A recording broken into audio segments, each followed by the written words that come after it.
네, 반갑습니다. 저는 청소년부 친구들과 함께하고 있는 김성민 목사입니다. 담임 목사님께서 출타하셔서 제가 예배 인도를 하게 되었는데요.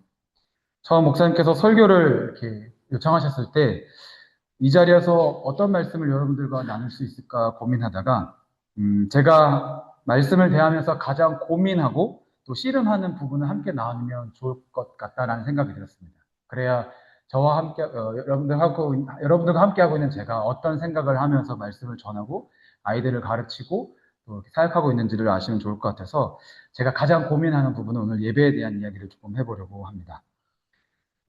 함께 이 말씀을 통해서 또 은혜가 되는 시간이 되었으면 소망해 봅니다. 함께 시작해 보겠습니다. 여러분들은 어떤 스포츠를 좋아하시나요? 지금 월드컵 기간이라서 또 지난 목요일 날 한국 경기가 있어서 다들 또 축구를 열심히 보시고 즐기하셨을 텐데요. 저는 축구보다 좋아하는 게 제일 좋아하는 스포츠는 야구입니다. 야구. 제가 야구를 좋아하게 된 계기가 있습니다. 아버지와 추억 중에 여러 장면이 있지만 그 중에 가장 베스트라고 뽑는다면 초등학교 3학년 때 아버지께서 저와 또 제 동생을 데리고 학교 앞에 문방구에 데리고 가서 야구공과 글러브와 배트를 사주셨어요. 우리 유스 친구들은 문방구 그러면 잘 모를 텐데 학교 앞에서 뭐 이것저것 파는 거죠. 학교 준비물들을. 거기서 어느 날 이렇게 데려가셔서 야구공, 야구 배트, 글러브를 사주시는 거예요. 그리고 그날 아버지와 저와 동생이 함께 운동장에서 야구를 했던 기억이 있습니다. 그날이 살면서 잊지 못할 아버지와 추억 중에 가장 좋은 날이라고 할 수 있는데요. 그런 저에게 야구 선수로 입문할 수 있는 좋은 기회가 생겼습니다. 초등학교 6학년 어느 시절에 학교 운동장에서 친구들과 놀고 있는데 지역 유소년 그 야구 코치, 팀의 야구 코치가 찾아왔습니다. 한참 놀고 있는데 저한테 와서 이 영화에서 나올 법한 대사를 하나 하는 거죠. 자네 야구 한번 해보지 않겠나. 저의 야구 실력 때문이 아니라 당시 또래 친구들보다 제가 체격이 좀 컸습니다.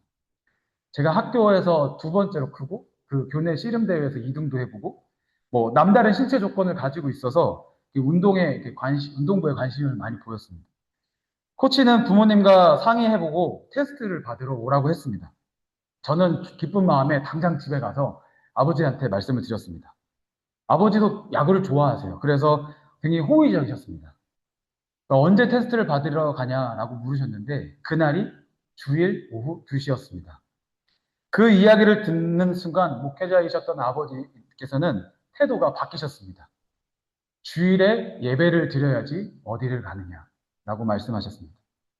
제가 어렸을 때만 해도 안식일을 거룩히 지키라는 계명을 너무나도 잘 지켰습니다. 율법적이라고도 해야 되고 전통적이라고도 할 수 있는데 주일에는 아무것도 해서는 안 되는 문화가 있었습니다. TV를 봐서도 안 되고 돈을 써서도 안 되고 심지어는 공부를 해서도 안 됐었습니다. 이거는 저는 너무 반갑긴 했지만. 그래서 심지어 월요일이 시험이었지만 주일날 공부를 할 수가 없어요. 12시가 넘어야 공부를 시작할 수 있었습니다. 그 정도로 어렸을 때는 그런 문화가 교회 안에 좀 전통적이고 보수적인 교회 안에는 있었습니다. 그래서 저는 그렇게 하고 싶었던 야구를 주일을 지켜야 한다는 이유로 포기를 했습니다. 또 저희 아버지께서 초등학교 입학할 때부터 어른 예배에 참석하게 하셨어요. 그러면 주일에는 예배를 몇 번 드리냐면 그 당시 9시에 주일학교 예배가 있었고 11시에 어른 예배가 있습니다. 그 다음에 오후 4시에 주일학교 오후 예배가 있었던 시기였죠. 그러니까 초등학생 1, 2학년 뭐 이렇게 안 되는 나이인데 예배를 주일에 3번을 드리는 거예요. 중학교를 올라갔더니 아버지께서 야 네가 이제 중학생이 됐으니까 수요 예배랑 금요 기도에도 참석을 해라 라고 하시는 거예요. 신학대학원에 갔더니 매일 채플이 있어요. 대학원에 갔더니 기숙사 생활을 해야 되니까 매일 새벽 예배를 드려야 하죠. 살아오면서 굉장히 많은 예배를 드리고 살게 되었습니다. 예배를 빠져서는 안 된다는 생각이 있다 보니까 대부분의 예배를 거의 다 드렸던 것 같습니다. 어려서 아버지에 의해서 또 전통적으로 율법적으로 지켜왔던 주일과 이 예배에 대한 태도가 제가 점점 성장을 하고 생각이라는 것을 하게 되고 또 진정한 회심의 사건을 경험하게 되면서 변하기 시작했습니다. 어느 때부터인가 제 스스로에게 이런 질문을 하게 되는 겁니다. 일주일에 예배를 최소한 10번 이상, 10번은 드리는데 예배에 대한 감격은 깊어지지 않고 예배가 나의 삶에 미치는 영향이 그렇게 크지가 않고 내 삶이 아무런 변화가 일어나지 않는다라는 거에 의문이 들기 시작했던 것이죠. 또한 그리스도인으로서 주일은 그렇게 거룩하게 지키려고 노력하는데 다른 6일의 삶에서는 그리스도의 삶에 그리스도인의 삶이라 할 수 있는 부분이 있는가? 였습니다. 그러한 예배와 삶에 대한 고민이 저를 이곳으로 공부하러 오게 만들었게 되었고 지금까지도 계속 고민하고 씨름하고 있습니다. 오늘 말씀을 통해서 여기 계신 분들과 이 고민을 좀 같이 함께 해보기를 소망합니다. 오늘 말씀 본문의 이야기로 좀 들어가 보겠습니다. 오늘 본문에 등장하는 다윗의 고백은 예배에 대한 우리의 생각을 바로 잡아줍니다. 어떤 자세로 예배를 드려야 하는지를 우리에게 잘 보여주고 있습니다. 특별히 예배에 대한 말씀을 보거나 이 분야에 대해서 공부를 하다 보면 그 어떤 성경의 다른 인물보다 이 다윗이 굉장히 중요하게 다뤄지게 됩니다. 그만큼 이 다윗이 드리는 예배, 다윗이 가진 이 예배에 대한 자세는 예배에 대한 많은 부분을 우리에게 이야기를 해준다는 것이죠. 오늘 우리가 함께 읽은 4절 말씀을 다시 한번 보겠습니다. 이번에는 새 번역 성경으로 한번 읽어보겠습니다. 화면에 준비가 되어 있는데요. 같이 함께 읽어보겠습니다. 주님, 나에게 단 하나의 소원이 있습니다. 나는 오직 그 하나만을 구하겠습니다. 그것은 한평생 주님의 집에 살면서 주님의 자비로우신 모습을 보는 것과 성전에서 주님과 의논하면서 살아가는 것입니다. 아멘. 이 말씀은 제가 굉장히 좋아하는 구절입니다. 하나님 마음에 맞는 자. 예전 성경에는 하나님 마음에 합한 자라고 하나님께서 다윗을 그렇게 평가하시는데요. 이 다윗의 멋진 신앙 고백이라 할 수 있습니다. 그런데 이 신앙 고백이 다윗이 굉장히 평안하고 기쁨과 감사가 넘치는 상황에서 드려진 것이 아닙니다. 그가 이스라엘의 위대한 왕으로서 하나님의 그 나라를 부하게 만들고 강한 나라로 이끌고 안정적으로 다스리고 있는 그때 그런 상황이어서 이런 하나님의 은혜가 큽니다. 감사합니다. 라고 드려지는 고백이 아니라는 것입니다. 이 시가 기록된 때가 어떤 상황인지 명확하게는 알 수는 없지만 이 시의 내용을 잠시 추론해 보면 알 수 있는 부분들이 몇 가지가 있습니다. 2절과 3절에 보시면 악인들이 내 살을 먹으려고 내게로 왔으나 나의 대적들, 나의 원수들인 그들은 실족하여 넘어졌다. 군대가 나를 대적하여 진칠지라도 내 마음이 두렵지 아니하며 전쟁이 일어나 나를 치려 할지라도 나는 여전히 태어나리라. 우리 함께 읽지 않았지만 뒷부분에 11절과 12절에도 보면 이런 말씀이 있습니다.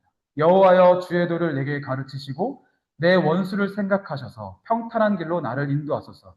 내 생명을 내 대적에게 맡기지 마소서. 위증자와 악을 토하는 자가 일어나 나를 치려하니. 본문의 이 몇몇 구절들을 살펴보면 다윗은 이 지금 상황이 대적들에게 쫓기고 있는 상황이었습니다. 위증자에게 시달리고 있는 상황이었습니다. 5절에는 이것을 환난 날이라고 표현을 하고 있습니다. 이 환난의 날에 많은 원수들의 도전을 받고 있을 때에 다윗은 하나님의 성소를 찾았고 주 안에서 큰 힘과 위로와 용기를 얻었다라고 고백하고 있습니다. 그래서 피에 굶주려서 그의 목숨을 노리는 대적들에게 애워싸여 있으면서도 13절의 고백처럼 내가 산자들의 땅에서 여호와의 선하심을 보게 될 것을 확실히 믿었다라고 고백합니다. 굉장히 위험하고 어려운 상황이 있지만 하나님의 은혜로 말미암아서 결국에는 내가 산자들과 함께 있을 거다라는 고백을 하고 있는 것이죠.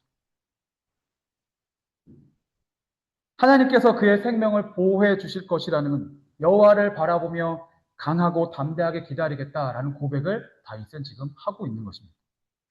우리가 여기서 주목할 것은 다윗이 매우 어렵고 위급한 상황 속에서 간절히 바라고 원했던 것이 주님의 집에 살면서 주님의 자비로우심을 보면서 살아가는, 즉 하나님을 예배하면서 살아가는 것이라고 이야기한다는 것입니다. 그런데 지금 다윗은 어떤 처지에 놓여 있는? 지금은 전쟁 중입니다. 대적자에게 쫓기고 있고 내부적으로는 위증자들, 암살하는 사람들에게 위험에 노출되어 있습니다. 이러한 상황이라면 여러분들은 어떻게 하시겠습니까? 전쟁 중입니다. 적들과 대치하고 있습니다. 그러면 어떻게 보통 하죠? 전략을 파악하고 전략을 짜서 어떻게 전투를 해서 승리할지를 고민해야 하는 것이 당연한 일일 것입니다. 하나님께 기도와 간구한다고 하면 하나님께 승리의 비법을 묻거나 하나님께 이렇게 우리를 지켜주고 이기게 해달라고 간구해야 하는 것이 정상적인 우리가 일반적으로 하는 기도일 것입니다. 그런데 다윗이 보여준 모습은 이러한 상황 속에서도 여호와 하나님, 전쟁의 주인이시며 구원자 되시며 보호자 되시며 행사를 주관하시는 여호와 하나님을 절대적으로 신뢰하면서 그분을 갈망하는 모습을 보여주고 있다는 것입니다. 오늘 예배하러 나온 우리의 모습은 어떠한가요? 여러분들은 어떤 생각과 마음으로 이 예배의 자리에, 어떤 기대를 가지고 이 예배의 자리로 나오셨나요? 국어사전에서 예배를 검색하면 이렇게 기록되어 있습니다. 신이나 부처와 같은 초월적 존재 앞에 경배하는 의식 또는 그런 의식을 행함이라고 되어 있습니다.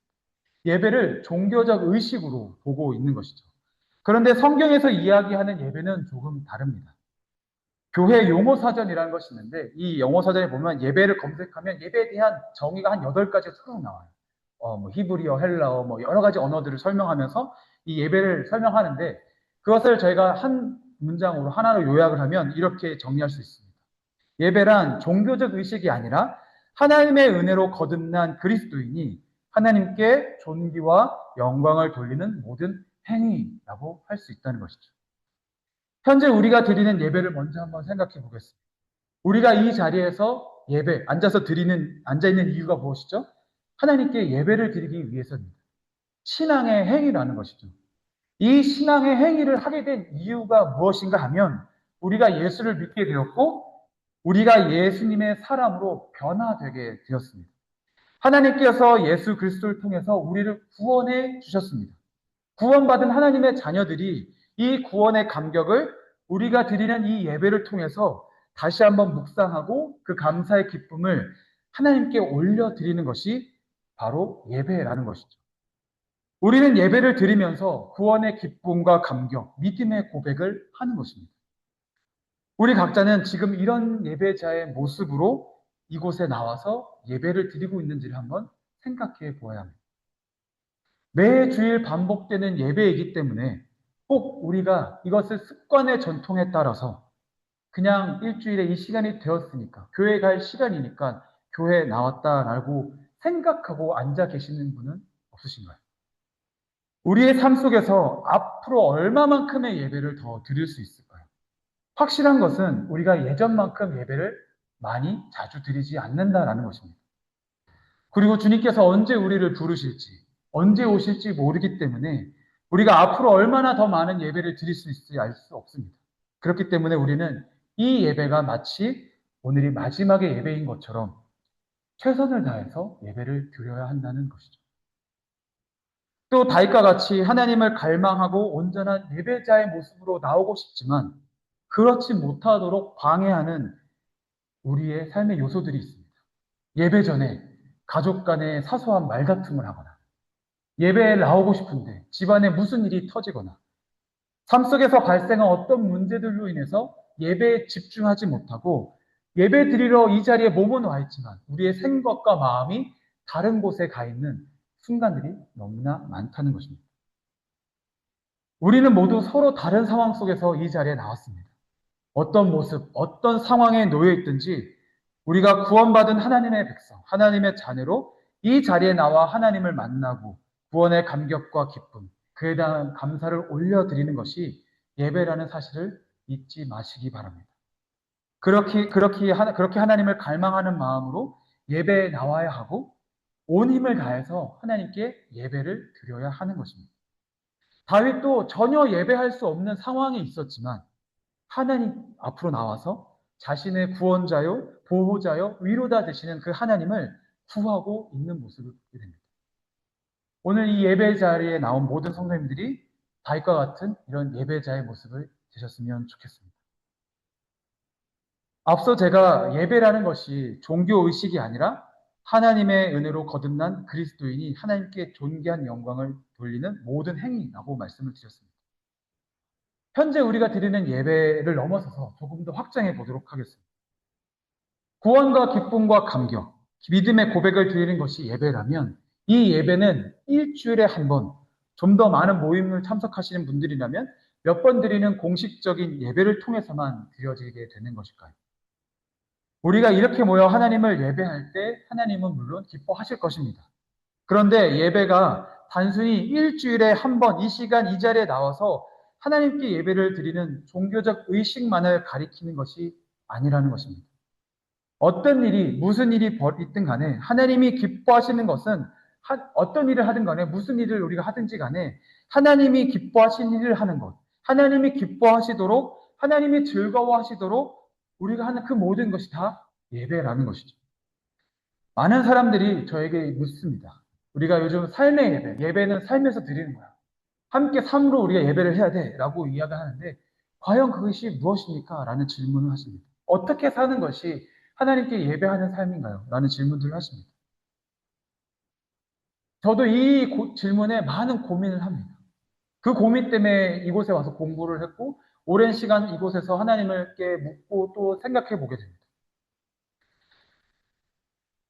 삶 속에서 이 질문에 답을 할 수 있는 것들을 몇 가지 이렇게 발견하게 되는데요. 그 중에 하나가 무엇이냐면, 제가 오래전에 그 지역 레크레이션 센터 수영장에 간 적이 있어요. 수영장에 이렇게 핫터브에 앉아갖고 이렇게 가만히 이렇게 있는데, 라이프 가드들이 이렇게 두 사람이 서로 이야기를 하려고, 서로 다른 지역에 있다가 서로 만나서 이야기를 하려고 이렇게 걸어오는 모습을 봤어요. 그런데 그 어떻게 걸어오게 되냐면, 이 사람이 둘이 마주보고 오는 것이 아니라 뒷걸음질로 서서 서서히 이렇게 걸어오는 것입니다. 그렇게 걸어오는 이유가 무엇이죠? 자기가 맡은 그 지역에서 시선을 떼지 않으려고 그렇게 걸어오는 것이었습니다. 그때 제 머릿속에 스치는 생각이 무엇이었냐면 자기의 역할, 지금 맡고 있는 이 일에 대한 성실한 태도, 이것이 삶의 예배라고 할 수 있는 것 같았습니다. 그리스도인의 일상에 온전한 예배의 모습이 이와 같지 않을까라는 생각이 들었습니다. 영어 단어에 보면 인테그리티라는 단어가 있습니다. 한국말로는 이걸 진실성 이렇게 보통 번역을 하는데요. 제가 이곳에서 영어를 잘은 하지 못하지만 이 단어에 대해서 많은 찾아보고 뉘앙스들 경험을 봤을 때 완벽하게 한국말로 번역이 잘 안 되는 것 같아요. 예전에 우리 아들이 다니던 축구 그 모임에서 코치가 이 인테그리티라는 단어를 설명하는데 이렇게 아이들한테 가르치는 겁니다. To tell the truth, to do right thing. 진실을 말하고 올바르게 행동하는 것을 인테그리티라고 단어를 설명하더라고요. 제가 이 단어를 그런 설명을 듣고 그 장면들을 여러 가지 경험하면서 어떻게 이 삶의 예배에 대한 고민을 하게 됐냐면 주일에 이 예배의 자리에 나와서 하나님 앞에서 신자의 모습으로 경건의 모양을 가지고 말씀 안에 전념하는 모습으로 이 예배를 드리는 이 예배자의 모습이 우리 일주일의 다른 날에도 계속 보여져야 한다는 것입니다. 내가 어느 곳에 있든지 무슨 일을 하든지 지금 하나님 앞에 나와 이 예배하는 이 예배자의 모습. 주일날 우리가 집 사고 목 사고 장로 건 사고 해서 좋은 옷을 입고 좋은 예배자의 모습으로 사모하는 마음으로 이 자리에 나와서 예배를 드리고 있듯이 일주일의 다른 날에도 동일한 그 진실된 마음, 내가 하나님 앞에 그리스도인의 신분을 잊지 않고 정직한 마음, 옳은 일을 행하는 마음, 나에게 주어져 있는 최선의 역할을 다하는 그 모습이 우리 삶 가운데 이어지는 것. 그것이 삶의 예배라고 할 수 있게 된 것입니다. 주일 예배 속에서 보여지는 이 모습이 다른 6일의 삶에서도 나타나야 한다는 것이죠. 사도 바울은 이것을 이렇게 이야기합니다. 골로새서 3장 23절입니다. 무슨 일을 하든지 마음을 다하여 죽게 하듯 하고 사람에게 하듯 하지 말라. 무슨 일을 하든지 어떤 일을 하든지 마음을 다해서 하나님께 하듯 해야 한다라는 것입니다. 그것이 바로 예배라는 것이죠. 그렇기 때문에 예배는 이 시간에 이 자리에서 드려지는 것만 예배가 아닙니다. 우리가 행하는 모든 것이 다 예배가 될 수 있습니다. 우리가 걸어갈 때도 예배하는 것이고, 우리가 밥을 먹을 때도 예배하는 것이고, 우리가 잠을 잘 때도 예배하는 것이고, 우리가 TV나 컴퓨터 앞에 앉아있을 때도 하나님께 예배하는 것입니다.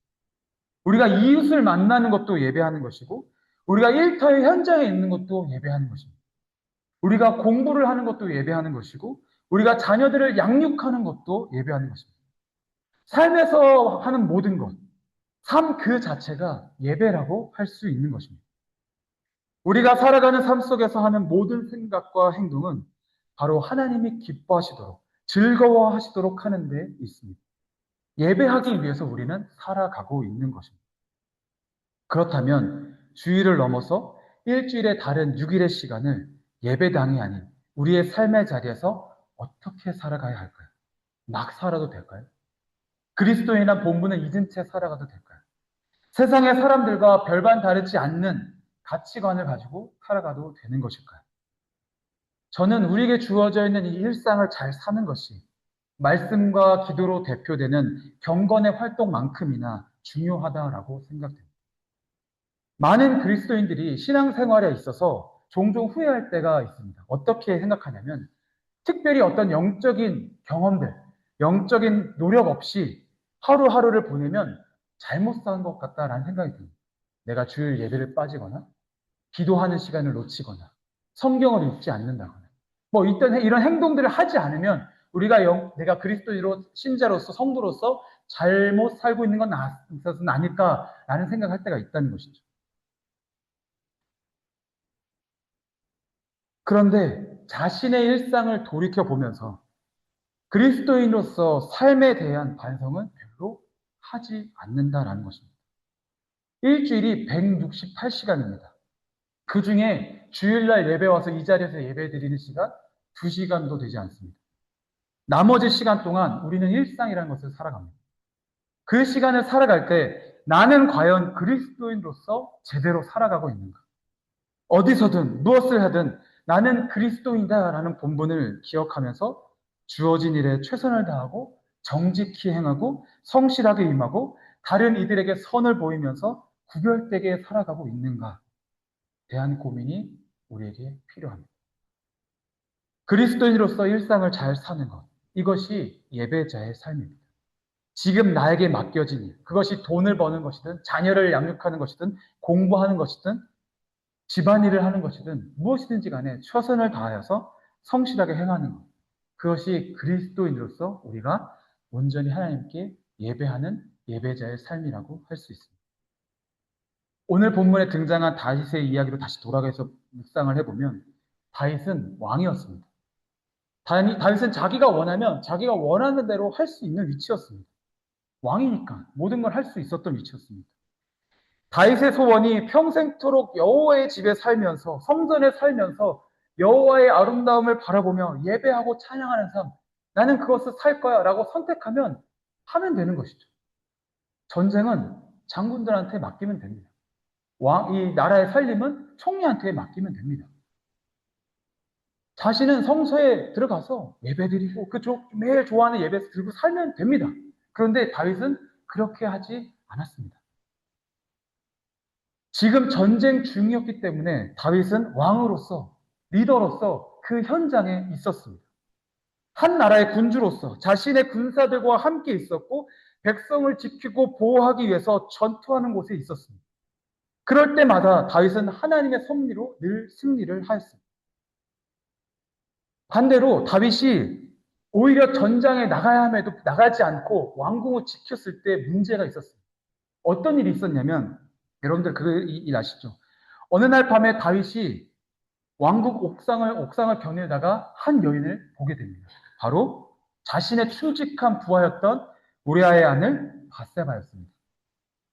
우리아는 현재 암몬과 전쟁 중에 전투 현장에 나가 있었어요. 그 중에 그 시간 가운데 다윗이 온갖 꾀를 내어서 나쁜 수술을 내어서 그 여인을 자신의 아내로 받아들이게 합니다. 다윗은 지도자로서 그 전투에 참여했어야 했습니다. 그렇지 않을 때 다윗은 실수하고 심각한 범죄를 저질렀습니다. 일상의 삶에서 자신의 역할, 본분을 잃어버리면 그리스도인은 온전하게 살아갈 수가 없습니다.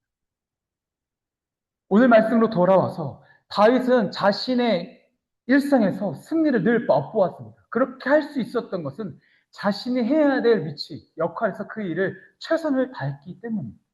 그 현장에서 왕으로서 자신의 역할들을 감당할 때 하나님이 그와 함께 하셨고 매 승리 가운데, 전쟁 가운데서 승리를 경험할 수 있었던 것입니다. 그가 바라던 삶, 여호와의 집에서 여호와만 바라보며 사는 것, 이 삶을 꿈꾸면서 자신의 일상의 삶에서 최선을 다해서 살았던 것이죠. 이러한 다윗의 예배가 우리의 일상의 예배에서도 나타나야 합니다. 즉, 우리의 예배는 주일에만 그치는 것이 아니라 삶의 현장으로 이어져야 한다라는 것입니다. 말씀을 마치면서 한 사람을 좀 소개해 보려고 합니다. 제가 이야기, 설교 시작을 야구로 했으니까 야구 이야기를 하나 마무리를 해보려고 합니다. 야구 역사 가운데 굉장히 놀라운 기록이 하나 있습니다. 칼 리켄 주니어라는 선수가 있는데요. 혹시 이 선수를 잘 아시는 분이 계시나요? 제가 야구를 좋아하다 보니까 이 선수를 너무 좋아하게 됐는데, 이 선수는 1981년에 볼티모어 오리올스라는 구단에 입단하게 됩니다. 2001년 10월 6일에 은퇴를 하게 되는데, 이때까지 한 팀에서 20년간 메이저리그 선수로 활동을 했습니다. 한 팀에서 20년이 넘도록 생활했다는 것도 대단한데, 아직까지 깨지지 않고 앞으로도 깨지기 쉽지 않은 기록을 이 선수가 갖고 있습니다. 그가 1982년 5월 30일부터 1998년 9월 20일까지 무려 2632경기 연속 출장이라는 기록을 가지고 있습니다. 네, 그 기록이 뭐 얼마나 대단한 건데요? 라고 물어보실 수 있는데요. 메이저리그는 한 팀이 시즌에 162경기를 치릅니다. 계산해보면 16시즌, 그러니까 16년, 16시즌하고도 41경기를 단 한 번도 빠지지 않고 출전했다라는 것입니다. 더욱 놀라운 것은 이 선수의 포지션이 유격수입니다. 유격수는 투수, 포수, 그 다음으로 가장 힘든 포지션이에요. 체력도 좋아야 되고, 몸은 굉장히 유연해야 돼요. 그리고 그 전략을 잘 파악해서 수비들의 포지션도 잘 이렇게 다스릴 줄 알아야 되는 포지션입니다. 무엇보다도 동료들과도 불화가 없어야 되고 감독들과도 친했어야 돼요. 늘 사람들과 함께 잘 지냈어야 하는 거죠. 무엇보다 게임에 대한 그 열망, 책임감, 성실함이 많았어야 하는 자리입니다. 16년이 넘도록 2632경기 동안 연속으로 출장했다라는 것은 야구 역사 속에서 굉장히 놀라운 기록이에요. 이 선수가 세웠던 이전의 기록이 그전 깨지지 않았던 기록이 몇 경기였냐면 2130경기였는데 이 경기를 2131경기로 이 선수가 그 기록을 깨는 순간 사람들이 그 선수에게 환호와 박수와 존경의 막 함성을 치는 거예요. 그래서 야구 경기가 20분 정도 중단이 됐어요. 많은 사람들이 그의 성실함, 책임감, 대단함을 인정해 주었다는 것이죠. 칼리켄 주니어는 자신이 해야 하는 일, 야구에 최선을 다했습니다. 최정상급의 기량을 선보이기 위해서 철저하게 자기 관리를 하고 책임감 있게 성실함을 가지고 야구에 임했습니다. 결국 그는 사람들에게 잊혀지지 않는 영웅과 같은 존재가 되었고 많은 팬들로부터 함성과 박수를 받았습니다. 여러분들에게 묻고 싶습니다. 여러분들은 무엇에 최선을 다하시겠습니까? 어떤 일에 열정을 가지고 책임감 있게 성실하게 일을 하시겠습니까? 그것이 무엇이든지 간에 하나님이 기뻐하시는, 즐거워하시는 일이 되어야 합니다. 그것이 바로 하나님을 가장 영화롭게 하는 행동일 것입니다. 우리가 이렇게 예배할 때, 이 땅에서 우리의 삶을 마치고 하나님 곁으로 갈 때 수많은 천군 천사들이 우리에게 큰 박수와 함성을 보여줄 것입니다. 그런 영광스러운 삶을 사는 저와 여러분이 되기를 소망합니다. 다윗은 그가 바랬던 한 가지, 곧 그의 평생의 여호와의 집에 살면서 여호와의 아름다움을 바라보면서 사는 것이었습니다. 언제나 여호와 하나님과 함께 있기를 원했고 언제나 하나님과 함께하고 있다는 그 믿음이 있었기에 그의 삶 속에서 여호와 하나님을 절대적으로 신뢰했고 그분 한 분만을 바라보고 하나님을 의지하는 어떤 상황 속에서도 하나님 한 분을 섬기며 예배하는 철저한 신앙으로 살았습니다. 그래서 다윗은 오늘날에도 이스라엘 역사 가운데 가장 위대한 왕으로 믿음의 선조로 하나님의 마음에 맞는 참된 예배자로 불리게 되었습니다. 하나님께 딱 한 가지를 구할 수 있다면 여러분들은 무엇을 구하시겠습니까? 돈, 지식, 명예, 기술, 외모, 무엇을 구하시겠습니까? 하나님을 구하시는 자들이 되셨으면 좋겠습니다. 하나님을 찾고 하나님을 갈망하고 그분 한 분만을 절대적으로 의지하면서 하나님을 섬기는 하나님의 사람, 참된 예배자가 되셨으면 좋겠습니다. 더 나아가서 그러한 믿음을 가지고 우리 삶 속에서 행하는 모든 일들이 다 하나님께 예배하는 것임을 기억하고 우리의 일상을 하나님께 합당한 예배를 드리는 예배자의 삶을 사는 저와 여러분이 되시기를 주님의 이름으로 축복합니다. 우리 같이 함께 이 시간 우리 기도 짧게라도 기도했으면 좋겠습니다. 사모님 반주를 좀 부탁드리고요. 기도 제목 띄워드리겠습니다. 우리의 일상에서 하나님을 구하며 하나님과 동행하며 온전히 예배하는 예배자가 되기를 원합니다. 우리에게 주어진 삶, 맡겨진 일에 열정과 최선을 다하며 살아가며 하나님을 기쁘시게 하는 진정한 예배자로 살아가게 하시옵소서. 우리 말씀을 생각하면서 잠시 한번 기도하도록 하겠습니다. 기도하겠습니다. 하나님 아버지 감사합니다. 또 하나님의 그 놀라운 내어 사랑을 소망하며 다시 하나님 아버지 우리가 이 자리에 나와 하나님께 예배 드리는 것은 하나님께서 우리에게 보여주신 놀라운 은혜와 사랑 그 구원의 기쁨과 감격이 있기 때문에 나와 예배를 드리는 것 하나님께 감사한 마음으로 영광을 주님께서 베풀으신 놀라운 그 은혜에 감사합니다. 찬양하며 영광 올리기에 이 예배에 서 있습니다. 하나님 이 예배를 드리는 자리에 나와서 정말 온전히 하나님을 바라보며 예배할 수 있는 우리 하나님을 예배하는 예배자의 모습으로 하루하루를 살아갈 수 있도록 주여 도와주십시오. 하나님 이 예적 가운데서 최선을 다해 하나님께 예배하며 식단 마음으로 나아갈 수 있게 도와주십시오. 그리고 그 예배가 하나님 어떤 상황 속에서도 흔들리지 않고 하나님만 바라보며 나아갈 수 있는 하나님 우리 주신 것을 싸며 나아갈 수 있는 귀한 예배 될 수 있도록 예배를 또한 이 주의를 넘어서서 우리 삶 속에서도 이 예배자의 모습이 동일하게 나타날 수 있게 해주십시오. 내가 목사여 지시어 거려 사노가 아니고 하나님 나아가서도 최선을 다해서 예배할 수 있는 그러한 마음의 하나님 예배자가 되게 해주십시오. 나에게 주어져 있고 맡겨진 사업과 공부, 학업과 우리 자녀들 양육하고 일상을 살아가는 모든 것들이 하나님의 예배하는 사실을 기억하며 감사하는 하루하루를 날마다 살아갈 수 있도록 주여 허락하여 주시옵소서. 주님의 놀라운 대와 사랑을 경험하며 나아가길 소망합니다. 예배자의 모습을 잊지 않고 나아가 최선을 다하며 경험할 수 있게 해주시옵소서. 하나님을 구하며 나아가는 우리 모든 시간들이 될 수 있도록 허락하여 주시옵소서. 감사한 하나님 마음속에서 주님의 마음을 예배하며 나아가는 우리 모든 사람이 될 수 있도록 도제가 될 수 있도록 도와주시옵소서. 하나님의 이름을 경험하며 나아가길 소망합니다.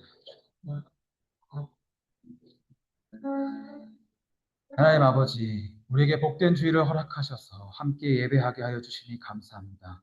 오늘 말씀을 통해 하나님 마음에 맞는 자로 불렸던 예배자 다윗의 모습을 살펴보았습니다. 다윗은 어떠한 상황 속에서도 단 하나 하나님을 구하고 찾는 예배자의 모습을 보였습니다. 그리고 그에게 주어진 전 삶을 통해 하나님께 영광을 돌렸습니다. 이러한 다윗의 예배가 우리 일상의 예배에 나타나길 소망합니다. 우리의 예배가 오늘 이 자리를 넘어서 우리의 일상의 삶에서 계속되게 하시고 하나님을 찾고 구하며 하나님을 기쁘시게 하는 우리의 삶이 되게 하여 주시옵소서. 하나님을 기쁘시게 하도록 지음받은 우리의 본분을 기억하게 하시고 우리가 하는 모든 것이 단 하나님께 예배하는 것임을 기억하고 우리의 모든 삶을 통해 하나님께 영광을 올려드리는 진정한 예배자로 살아가게 하시옵소서. 이 참된 길을 걸어가는 모든 성도님들의 삶을 주님께서 늘 동행하여 주시옵소서. 예수님의 이름으로 기도드립니다. 아멘.